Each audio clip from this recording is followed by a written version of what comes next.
What's the worst thing anyone has ever accused you of?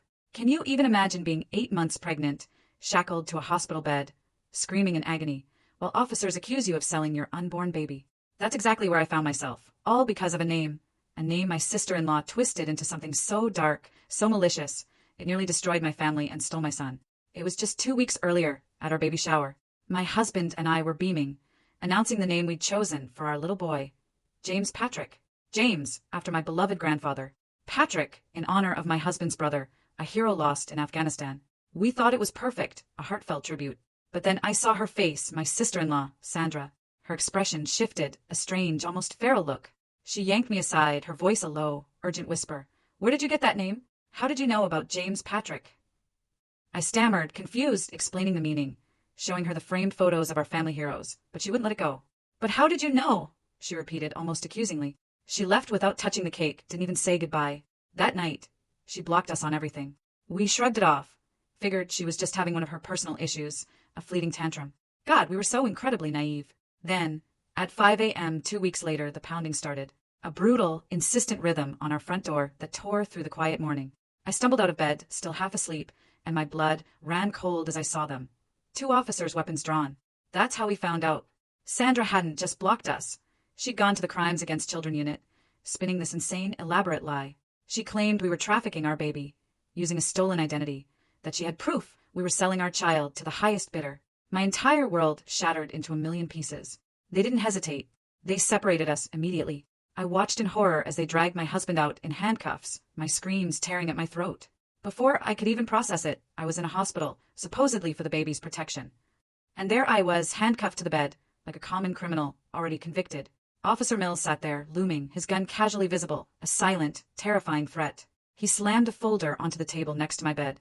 We know everything, he sneered. James Patrick Murphy, 6 years old, Michigan. Your sister-in-law documented your obsession with this child. My mind raced, utterly bewildered. I don't know any child. I insisted, my voice cracking. Shut up, he cut me off. He shoved Facebook screenshots in my face. These marketplace posts selling duplicate packages? That's code for twin babies. These buyers you mentioned? We know what that means. My blood pressure monitor started screaming, an urgent, frantic alarm mirroring the terror in my chest. He was reading out things that were just baby purchases, a double stroller, 2 cribs, matching onesies. He was twisting everything, every innocent item, into something sinister. The nurse burst in, her eyes wide with alarm. She's at 180 over 120. This stress could cause. She's faking. Mills barked, cutting her off mid-sentence, his eyes cold. They all do this. Then Officer Lee arrived, flanked by CPS workers. The words he spoke felt like a physical blow. Your baby will be removed at birth. You'll never see it. That's if you're lucky and don't get life without parole. My breath hitched. Please, I choked out, tears streaming. Sandra's lying. Those were registry gifts. Lee looked smug. Your husband's already confessed. Said it was all your idea. My stomach seized. A sharp, stabbing pain ripped through me. Something's wrong with the baby. I gasped, clutching my belly. Convenient timing. Mills scoffed, rolling his eyes. Sit still. The pain intensified, a searing agony. Then, a horrifying warmth spread beneath me. I'm bleeding. I cried out, desperate. Please, you're not bleeding. Stop moving, or we'll add resisting arrest to the charges. But the nurse, bless her heart, checked anyway. Her eyes went wide with pure terror. She's hemorrhaging. Get Dr. Blake now. She's faking. Mills insisted, completely unhinged. She's having a placental abruption. The nurse shrieked, hitting the emergency button with a trembling hand. This is life-threatening. Mills actually grabbed her arm. How much did she pay you to say that? Dr. Blake ran in, saw the pooling blood, and went ghost white. Jesus Christ, how long has she been bleeding? She bellowed. 5 minutes? Maybe 10. They wouldn't let me. The nurse started, frantic. Or immediately. We could lose them both. But Mills stood there, blocking the door, a wall of infuriating bureaucratic cruelty. She's in custody. She stays here. Dr. Blake's voice was pure steel. Then you're signing their death certificates. Officer, this is a medical emergency. Let me call my supervisor, Mills said, infuriatingly slow, pulling out his phone while I writhed in unspeakable agony. There's no time. Dr. Blake screamed. She's losing too much blood. Protocol is protocol, Mills droned, already dialing. The call went to voicemail.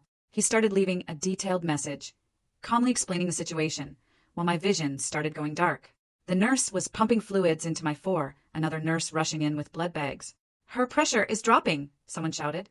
"Still waiting for authorization," Mills said, now texting his supervisor. "Hospital policy says custody transfers to medical authority during emergency surgery," the head nurse declared, pulling up regulations on her tablet.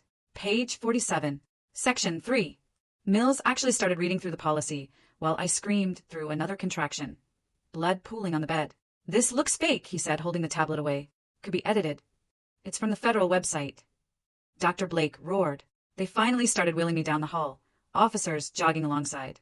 "Watch for her to run," Mills kept telling Lee, his voice absurdly calm. "They sometimes have accomplices dressed as medical staff." Dr. Blake was furious. "She's hemorrhaging. She can't run anywhere." In pre-op, I was barely conscious. The anesthesiologist saw my handcuffs, and his jaw tightened. "Absolutely not. These come off for surgery. She's a flight risk." Mills protested. The anesthesiologist stared him down, his voice dripping with incredulity. "She's 8 months pregnant, bleeding out, about to be unconscious. Where would she go? And you've had her blood pressure at stroke levels for how long? Are you trying to kill her?" Mills, unbelievably, insisted on keeping one officer in the OR. "I need visual confirmation. She doesn't escape." That was the last straw. The anesthesiologist called security. "I need hospital administration here now. We have federal officers interfering with emergency medical treatment." The administrator arrived, took one look at me, pale, bleeding, clinging to consciousness, and his face hardened. "You can stand outside the OR. I'm calling the Office of Professional Responsibility and reporting attempted murder by denying medical care." Mills, defeated but still defiant, pointed at me.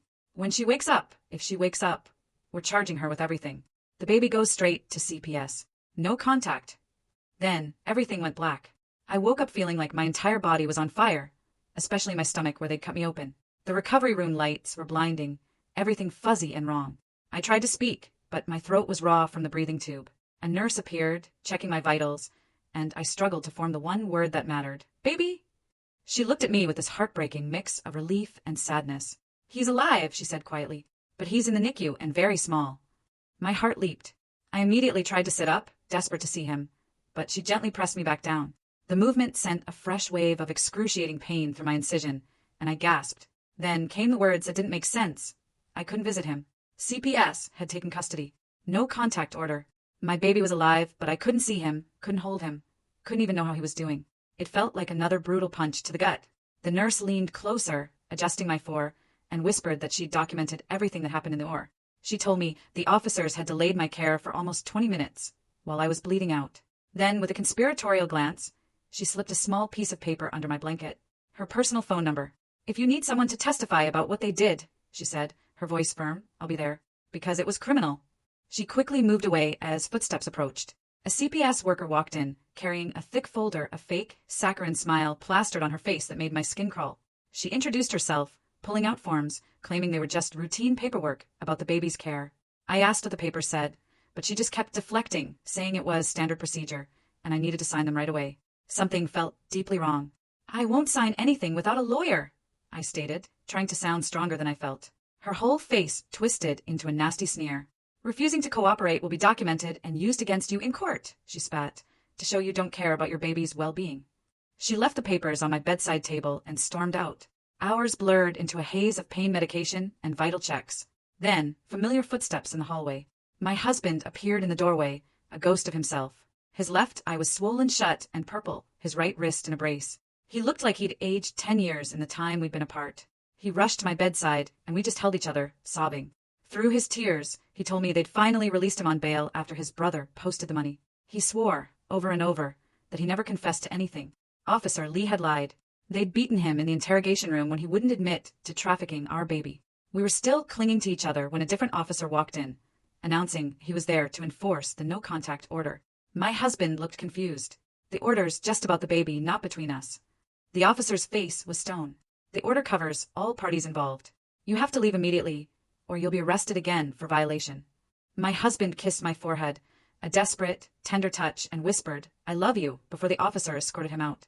I was alone again, utterly shattered. The hospital social worker found me later, sobbing into my pillow. She sat down, her voice kind, explaining that I qualified for legal aid since my husband had been suspended from work pending the investigation. She even helped me call from the hospital phone, as mine had been confiscated as evidence. The legal aid lawyer sounded young, overwhelmed, but she promised to file an emergency motion for NICU visitation rights. It might take a few days to get a hearing, she warned. A few days felt like an eternity. 2 days later, they discharged me, even though I could barely walk from the C-section pain. A nurse wheeled me to the entrance, where my husband's brother was waiting. My husband couldn't even come near me. The drive home was silent, punctuated only by my occasional gasps when we hit bumps, sending searing pain through my incision. Walking into our house felt like entering a tomb. Everything was exactly as we'd left it that morning the officers came, but now it was empty wrong. The nursery door was open, and I could see the crib we'd assembled just weeks ago, the tiny clothes hanging, the rocking chair where I'd planned to nurse him.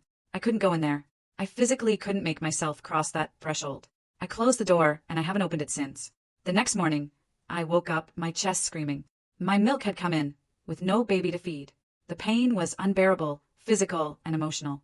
I stood in the shower, letting hot water run over me, manually expressing milk that just went down the drain.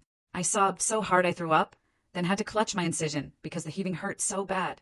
This became my agonizing routine every few hours, crying in the shower, my body producing food for a baby I couldn't feed. 3 days after discharge, my lawyer called.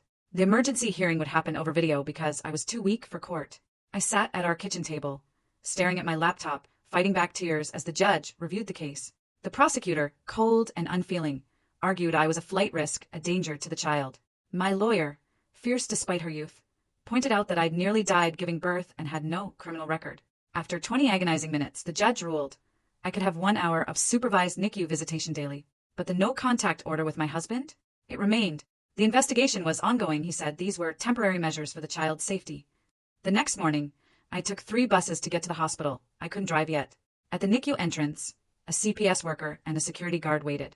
They searched my bag, patted me down, made me empty my pockets.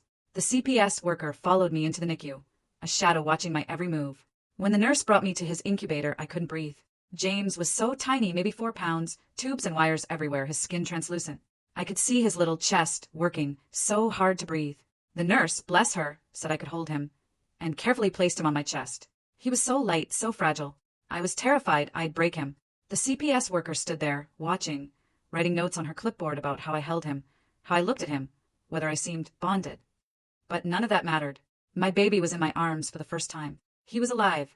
The NICU nurse waited until the CPS worker stepped out for a phone call before leaning close. James has been crying nonstop since birth, she whispered. He won't eat right for anyone. We're all worried. But the second I held him, he went completely quiet. His breathing steadied out.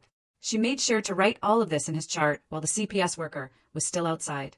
That same afternoon, my husband's mom called the hospital room phone. I still wasn't allowed my cell. She was sobbing so hard I could barely understand her. I'm so sorry about Sandra, she kept repeating. We didn't know what to do. Then she told me something that made my whole body go cold. Sandra had a miscarriage 4 years ago at 5 months. She'd already picked the name, James Patrick. The nursery was done, everything, before she lost him. My mother-in-law said Sandra never got help. She just pretended it never happened. Suddenly, Sandra's bizarre reaction at the baby shower clicked into place. When she heard us say James Patrick, something broke in her mind. She thought we'd somehow stolen her dead baby's name on purpose. The grief she never dealt with turned into this twisted, crazy idea that we were selling her baby, not ours. I tried to tell the CPS worker, but she just shrugged. It doesn't matter what Sandra's problems are, she said, dismissive. 3 days later, our lawyer filed papers asking the judge to drop everything based on Sandra's mental health history. She had hospital records about the miscarriage, even found Sandra's old social media posts about baby James Patrick from 4 years ago. But the prosecutor's response was a flat no way. He said they had to check everything out, no matter what, because kids were involved. Then the bills started coming. The first was $18,000 for the emergency surgery, then $12,000 for the NICU, and that was just so far. Insurance sent a chilling letter. They wouldn't pay because of the criminal investigation. If we were found guilty of trafficking, they didn't have to cover anything. My husband couldn't work because of the charges, so we had no money coming in. Every day, more bills showed up, the total climbing, suffocating us. Meanwhile, my lawyer called with infuriating news. Officer Mills was put on desk duty while they looked into what happened during my emergency. But Officer Lee, he got promoted to sergeant for his work on our case. And the incredible nurse who saved my life by documenting everything, her hours were cut from full-time to 2 days a week. The hospital claimed budget cuts, but everyone knew better. A week later, a letter from a lawyer arrived. Sandra wanted grandparent rights to James. The letter, cold and formal, claimed she had a right to see her nephew, and keeping him from her was cruel. She still thought he was connected to her lost baby somehow. Our lawyer said it was insane, but we'd have to fight it in court, which meant more money we didn't have. During my next visit, I was holding James when his monitor started screaming. He'd stopped breathing, turning blue. The CPS worker, who was supposed to be supervising, just stood there, frozen, mouth agape. My maternal instincts took over. I flipped him over, started infant CPR, just like they taught us in prenatal class. 5 back blows, then flip and check. Nothing. 5 more back blows. The CPS worker still hadn't moved, hadn't called for help. I kept going, his little lips getting darker. Finally, on the 3rd round, he coughed, a tiny, fragile sound, and started crying. The nurse ran in, taking him to check him over. Later, I saw the CPS worker's report. She wrote that I was aggressive with the baby and didn't follow supervision rules. She claimed I grabbed him without permission and did unnecessary medical procedures. Because of that report, they cut my visits to 30 minutes, and now 2 supervisors had to watch me. The injustice was staggering, infuriating. A week later, my husband texted me from a number I didn't recognize. He'd borrowed a coworker's phone. Could I meet him at the grocery store parking lot? We both knew it was against the no-contact order, but I didn't care anymore. I needed to see him. We sat in his car for maybe 5 minutes, just holding each other and crying. He looked terrible, lost maybe 20 pounds, dark circles under his eyes. He kept saying he was sorry he couldn't protect us. I told him about James stopping breathing, about them punishing me for saving him. Neither of us saw our neighbor pull up next to us until she was taking pictures through the window. She'd already called the police. My husband drove off fast, while I scrambled back to my car. The police showed up at our house an hour later, but my husband wasn't there, so they couldn't arrest him again. 2 days later, our lawyer called with news that made my hands shake, so bad I almost dropped the phone. She'd been digging into Officer Mills' background and found 6 previous complaints for excessive force and false arrest. All buried by the department, no disciplinary action taken. She was filing a motion to get them admitted as evidence, showing a pattern of misconduct that could finally help our case. The next morning, I was at my 30-minute visit with James when I heard screaming in the hallway outside the NICU. Sandra's voice. It cut through the glass doors, yelling that I stole her baby and demanding to see him. The CPS supervisor jumped up and ran out while I held James tighter, watching through the window as Sandra pushed past 2 nurses, desperate to get to the NICU doors. Security guards came running from both directions, while other parents in the waiting area grabbed their kids and backed away from Sandra, who was now pounding on the locked NICU entrance. James started having trouble breathing in my arms, his monitors beeping as his oxygen levels dropped. The nurse had to take him from me to adjust his breathing tube while Sandra kept screaming outside. They finally dragged her away, but not before 3 other families saw the whole horrifying thing, and one mom was crying, holding her premature twins closer. The stress was destroying me too. My milk supply started dropping, no matter how much I pumped or drank or took supplements.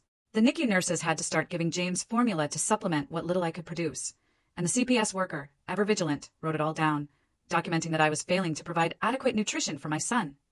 3 weeks after his traumatic birth, James developed a heart murmur that got worse every day until the cardiologist said he needed immediate surgery to repair a defect likely caused by the stress of the emergency delivery. They let me sit in the surgical waiting room, but I couldn't even find the consent forms because CPS had legal custody. I had to watch a social worker I'd never met before sign permission for them to cut open my baby's chest. The surgery took 4 agonizing hours. I paced, watching the board that showed he was in or drinking coffee that tasted like dirt, watching other parents get good news while I waited, my stomach churning with fear. The surgeon finally came out, looking utterly exhausted. James had survived, but his heart had stopped twice on the operating table. They'd had to work to bring him back, both times. My legs gave out.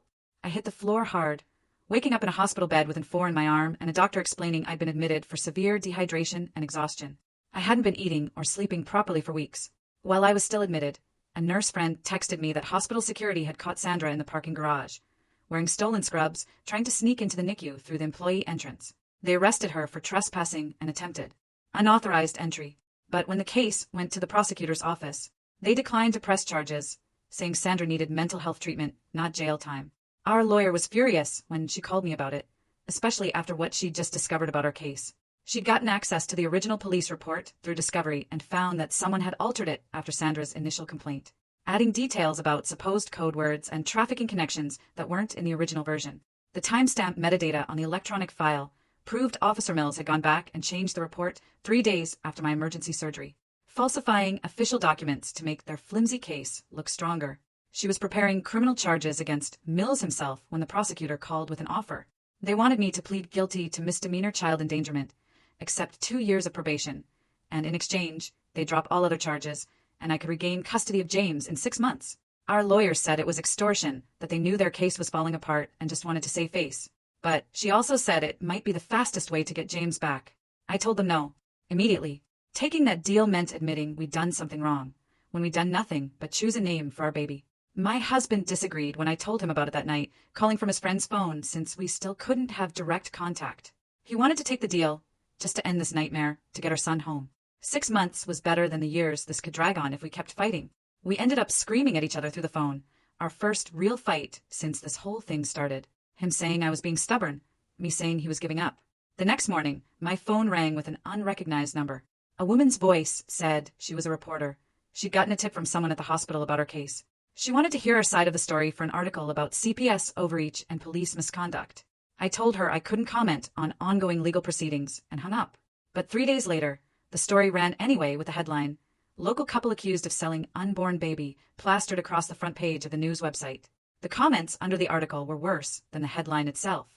People posted our address, our phone numbers, even pictures of our house they'd taken that morning. My phone started ringing nonstop with blocked numbers, leaving messages about what they'd do to baby sellers like us. One man described in chilling detail how he'd make us pay for trafficking innocent children. Another woman left 10 voicemails, sobbing about how we didn't deserve to live after selling babies. I changed my number that afternoon, but somehow they got the new one within hours. My husband's phone was getting the same treatment. We both had to get new numbers 3 times that week before finally getting unlisted ones. For days after the article ran, I woke up to banging on the front door at dawn. I looked through the peephole, nobody. But when I opened the door, red paint dripped down from huge letters sprayed across our garage. Baby killers covered the entire door, letters 3 feet tall. The paint was still wet, running down onto the driveway. I called the police, but the officer who showed up just shrugged. Unless I had video of who did it, there was nothing they could do. He didn't even take photos or file a report. Just told me to buy security cameras and left. I spent the whole morning trying to scrub it off, but the paint had already dried into the wood. The neighbors stood in their yards, watching me scrub, whispering, nobody offering to help. 2 weeks later, we had our first real court hearing about James' medical condition. The NICU doctor took the stand, going through James' medical records page by page. He showed the judge how James had suffered brain bleeding from oxygen loss during the delayed delivery. He explained how the 43-minute delay while Mills argued about custody directly caused James to code twice during surgery. He stated clearly that if I'd gotten to surgery when Dr. Blake first ordered it, James would have been born healthy.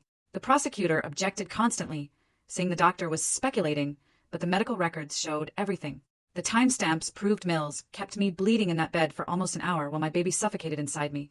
The doctor concluded that James would need years of therapy for his developmental delays.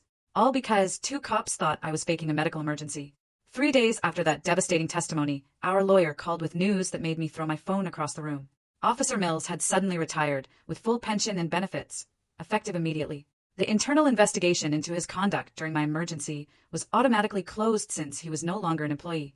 The department spokesperson said they don't investigate former officers, so Mills would face no consequences for nearly killing us. He'd get his full retirement pay for the rest of his life while my baby struggled with brain damage he caused. Our lawyer filed complaints with the state board, but they said the same thing about not having jurisdiction over retired officers. Meanwhile, CPS sent us a thick packet of requirements we had to complete before they'd even consider reunification. Parenting classes every Tuesday and Thursday evening for 12 weeks at a center 40 miles away. Random drug tests at our own expense, even though nobody had ever accused us of drug use. Full psychological evaluations by their approved providers who charged $800 each and didn't take insurance. Monthly home inspections by CPS workers who would show up whenever they wanted. The total cost came to over $6,000 just for the evaluations and classes, not counting gas and time off work. We had maybe $300 in savings after paying the lawyer's retainer. I stared at my grandmother's jewelry box for 2 days before I finally drove to the gold buyer. Her wedding ring set, which she'd worn for 60 years, went for $400. The pearl necklace my grandfather gave her for their anniversary got me $200. The antique brooch from her mother, $300 more. I sold every piece, except one thin gold chain, using the money to pay for our required evaluations. The psychologist spent 3 hours with me, asking about my childhood, my marriage, my pregnancy, everything except what Mills did to us. Her report said I had severe PTSD from the traumatic birth and forced separation, but that I posed no danger to children. CPS took that same report and twisted it, telling the judge my PTSD made me too unstable to parent safely. They said I needed extensive therapy before I could care for a baby, ignoring that they caused the trauma in the first place. My husband's evaluation went even worse. He broke down crying when talking about James, which they documented as emotional instability. The same week, my husband's boss called him into a meeting with HR present. They'd seen the news article and decided the criminal charges violated their company's morality clause, even though we hadn't been convicted of anything. They gave him 15 minutes to clean out his desk while security watched. No severance, no unemployment eligibility, just immediate termination after 5 years of perfect reviews.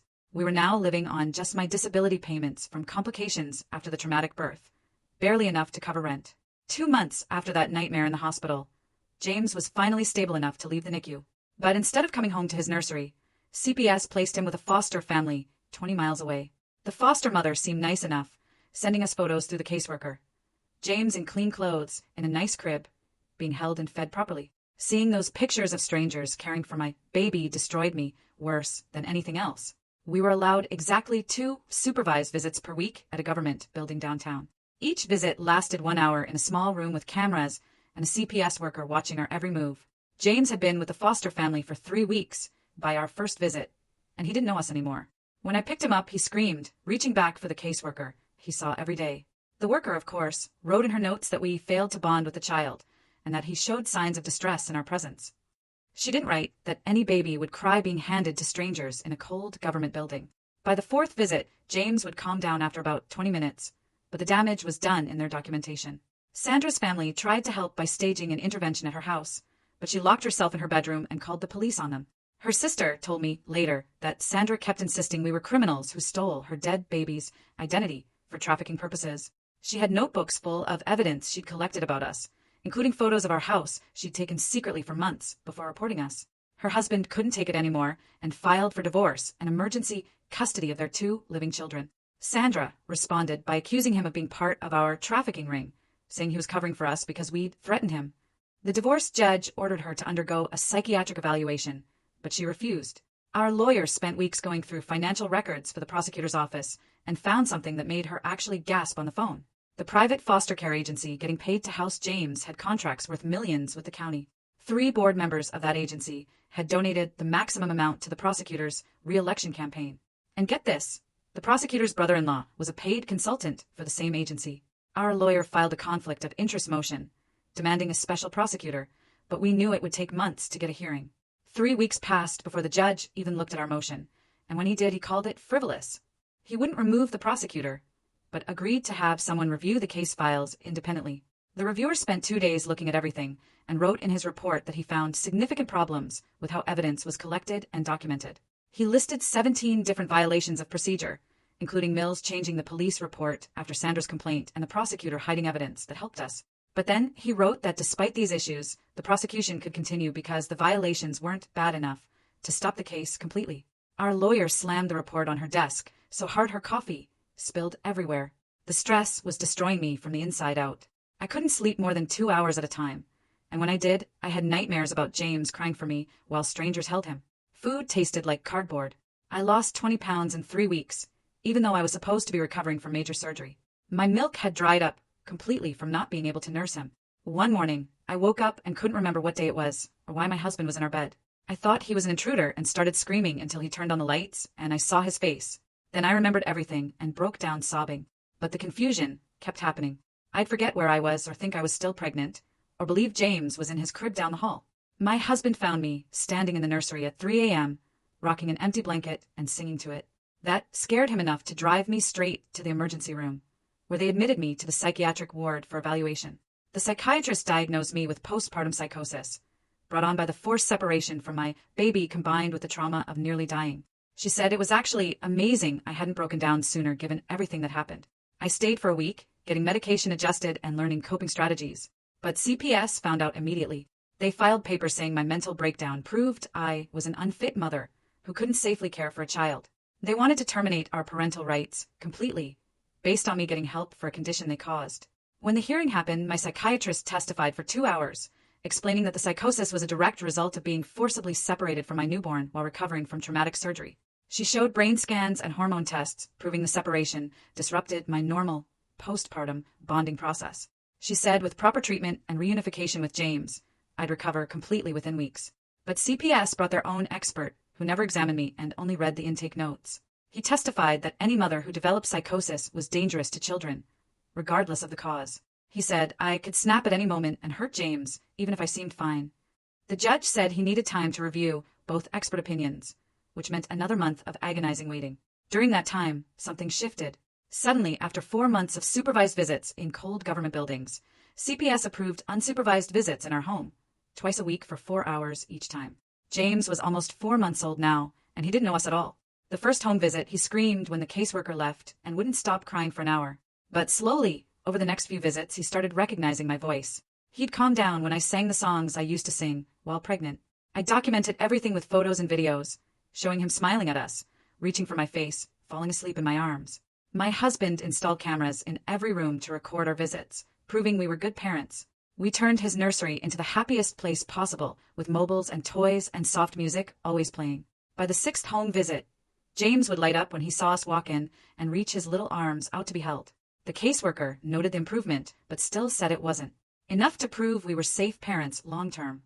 Then, Sandra violated the restraining order we'd gotten against her. She sent 3 letters to our house over 2 days, each one more disturbing than the last. The first said she forgave us for stealing her dead baby's soul and using it for evil purposes.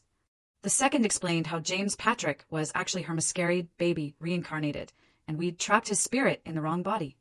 The third had pages of religious verses about theft and damnation, with our names written in what looked like blood, but turned out to be red marker. Her husband brought us the originals himself, apologizing over and over. He said Sandra was getting worse, had built a shrine to her lost baby with our son's pictures she'd stolen from social media before we blocked her. He tried to get her committed, but she kept passing the basic mental health evaluations by acting normal for short periods. Our lawyer added the letters to our evidence file and filed another motion to dismiss based on the accuser's obvious mental illness. The prosecutor responded by offering us a deal for the first time. They'd drop all charges if we agreed never to sue the police department, CPS, or any government agency involved. Our lawyer said it meant they knew they'd lose at trial but wanted to avoid paying damages. The criminal trial got scheduled for 2 months away, and our lawyer started preparing witnesses. She said we had a strong case but warned that juries get emotional about anything involving babies and might convict us just because we were accused. I couldn't handle the waiting and uncertainty anymore. So, I started writing about what happened to us online. I posted our story in a parenting group, explaining everything from Sandra's breakdown at the baby shower to Mills nearly letting me die to James being taken away. Within 3 days, the post had 50,000 shares and hundreds of people messaging me with similar stories about CPS taking their kids based on false reports. A reporter contacted me wanting to do a story, but our lawyer said to wait until after the trial. The support from strangers kept me sane when everything else was falling apart. People sent money for legal fees, offered to protest outside the courthouse, and shared advice about fighting CPS. The prosecutor must have seen the online attention because he called our lawyer with a better offer. All charges dropped immediately if we signed papers saying we wouldn't sue anyone involved and wouldn't talk to the media. Our lawyer explained, this is them admitting they know they'll lose, but trying to avoid liability for the harm they caused. She recommended refusing and going after them for everything they did to us. We refused the deal. The next day, we filed a federal civil rights lawsuit against the police department, Officer Mills personally, CPS, and 3 individual caseworkers. We asked for $10 million in damages for the illegal arrest, denial of medical care, forced separation from our newborn, and ongoing harassment. The city attorney filed to dismiss our lawsuit within hours, claiming government immunity protected everyone involved. Our lawyer just smiled. She expected that and had prepared a response showing immunity didn't apply when officials knowingly violated constitutional rights. Then everything changed. A NICU nurse named Sarah contacted our lawyer. She'd been fired 2 weeks after James was born for insubordination, but really it was for supporting us. She had recordings on her phone from the emergency when Mills delayed my surgery. She'd started recording when she realized he was letting me bleed out, and she caught him saying to Lee that he knew the trafficking charges were bull, but they had to follow through since they'd already arrested us. He said once they started the process, they couldn't back down without looking stupid and opening themselves up to lawsuits. The recording was crystal clear. It even included him laughing about how we'd never see our baby grow up. Our lawyer played the recording for the prosecutor the next morning in his office. I sat there, watching his face go from confident to pale to completely defeated. He kept stopping the recording, replaying parts, especially the section where Mills laughed about us never seeing our baby grow up and admitted he knew the trafficking charges were fake from the start. The prosecutor's hands were shaking as he picked up his phone and called the state attorney general's office to report police misconduct and evidence tampering. Within 2 hours, federal agents showed up at the police station and arrested Mills, right at his desk in front of everyone. Lee saw them taking Mills away in handcuffs and immediately asked for a deal through his union lawyer. He came to the prosecutor's office that afternoon and spent 3 hours giving a sworn statement about how Mills pressured him to go along with a false arrest. Even though they both knew Sandra's report made no sense, Lee admitted Mills had altered the police report after the fact to add details that weren't in Sandra's original complaint, and that Mills had threatened to ruin Lee's career if he didn't back up the story. The prosecutor dropped all charges against us that same day, with prejudice, meaning they could never charge us again for anything related to this case. The judge signed the order immediately and added a scathing comment about prosecutorial misconduct and police corruption that would become part of the permanent court record. He ordered CPS to return James immediately, but the caseworker said they needed 30 days to process the paperwork and conduct home visits and background checks, even though we'd already passed everything months ago. Our lawyer filed an emergency motion right there in the courthouse, and the judge called CPS leadership into his chambers for what the bailiff later told us was the loudest screaming match he'd ever heard through those thick doors. The judge came out and signed an order demanding James be returned to us by 8 p.m. that night, or he'd hold the entire CPS department in contempt and start jailing supervisors. The foster mom brought James to our house at 7:45 p.m. She had 2 garbage bags of his clothes and toys and a thick folder of medical records from his 5 months in foster care. She was crying as she handed him to me, saying she'd grown to love him but always knew he belonged with his real parents, and she was so sorry for everything we'd been through. James was 5 months old and had no idea who we were, turning his face away when I tried to kiss him, reaching back toward the foster mom when she headed for the door. I spent that whole first night just sitting in his nursery, holding him while he slept, terrified if I put him down he'd disappear again, feeling his weight in my arms, smelling his hair, trying to memorize every detail of his perfect little face. My husband sat on the floor next to the rocking chair with his hand on my knee, both of us crying silently while James slept between us. Finally home, but feeling like strangers to our own son. 3 days later, at 2 a.m., we woke to pounding on the front door. I looked out to see Sandra trying to break in with a crowbar, screaming that we'd stolen her baby and she was taking him back. My husband called 911 while I grabbed James from his crib and locked us in the bathroom, listening to Sandra smashing windows and screaming about how James Patrick was the name of her dead baby and we had no right to use it. The police found her in our backyard, trying to climb through the nursery window, covered in blood from the broken glass, still screaming about her baby even as they put her in handcuffs. They took her to the psychiatric hospital for involuntary commitment after the officer saw the complete break from reality. Her husband called us the next morning, sobbing and apologizing, begging us not to press charges. He explained Sandra had lost a pregnancy years ago at 6 months and had chosen the name James Patrick for that baby. Seeing us use the same name had triggered a complete psychotic break where she believed we'd somehow stolen her actual baby. He brought their 3 kids over that afternoon to meet their cousin, and for 20 minutes in our living room, it felt like a real family. As the kids played with James and asked if they could babysit when he got bigger, we agreed not to press charges if Sandra stayed in treatment and took her medication, and her husband promised to make sure she never contacted us again once she was stable enough to understand what she'd done. The civil lawsuit settled 2 weeks later for $1.2 million, enough to pay off the medical bills, our debts, and set up a college fund for James.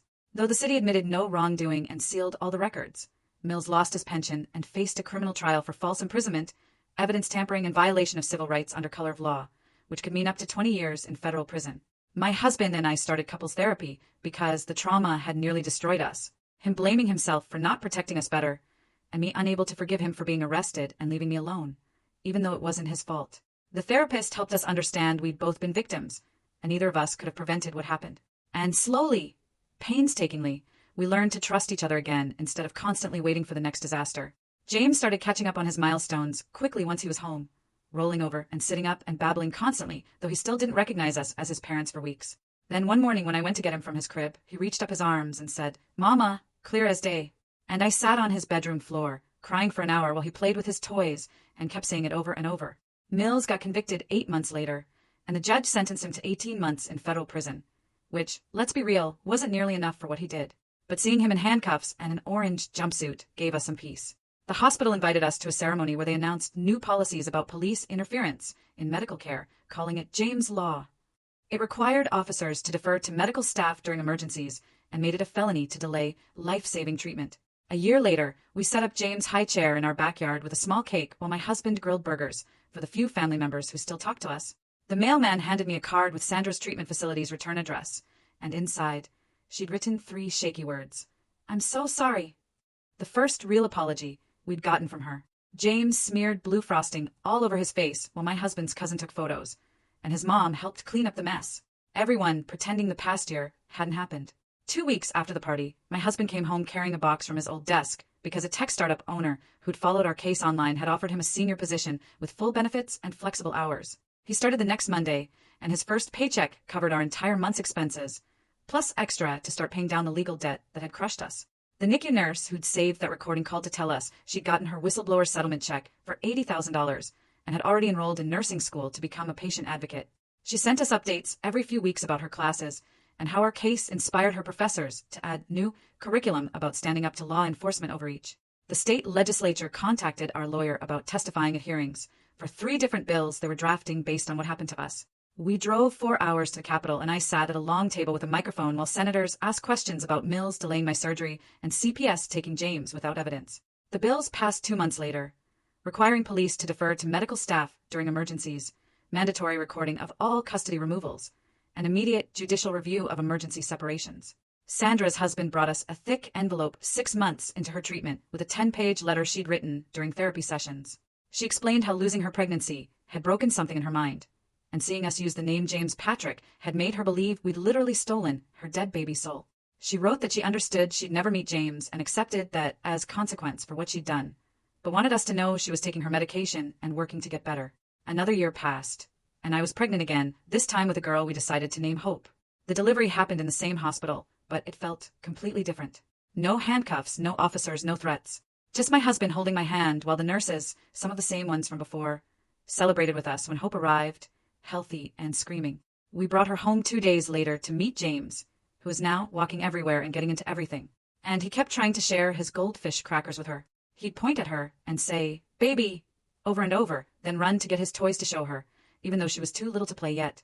The pediatrician said he was hitting all his milestones perfectly, with no signs of the trauma from his first 5 months, which felt like a miracle considering everything. We still jumped when someone knocked on the door too hard, and my husband still checked the locks 3 times before bed. And I still had nightmares about Mills's face.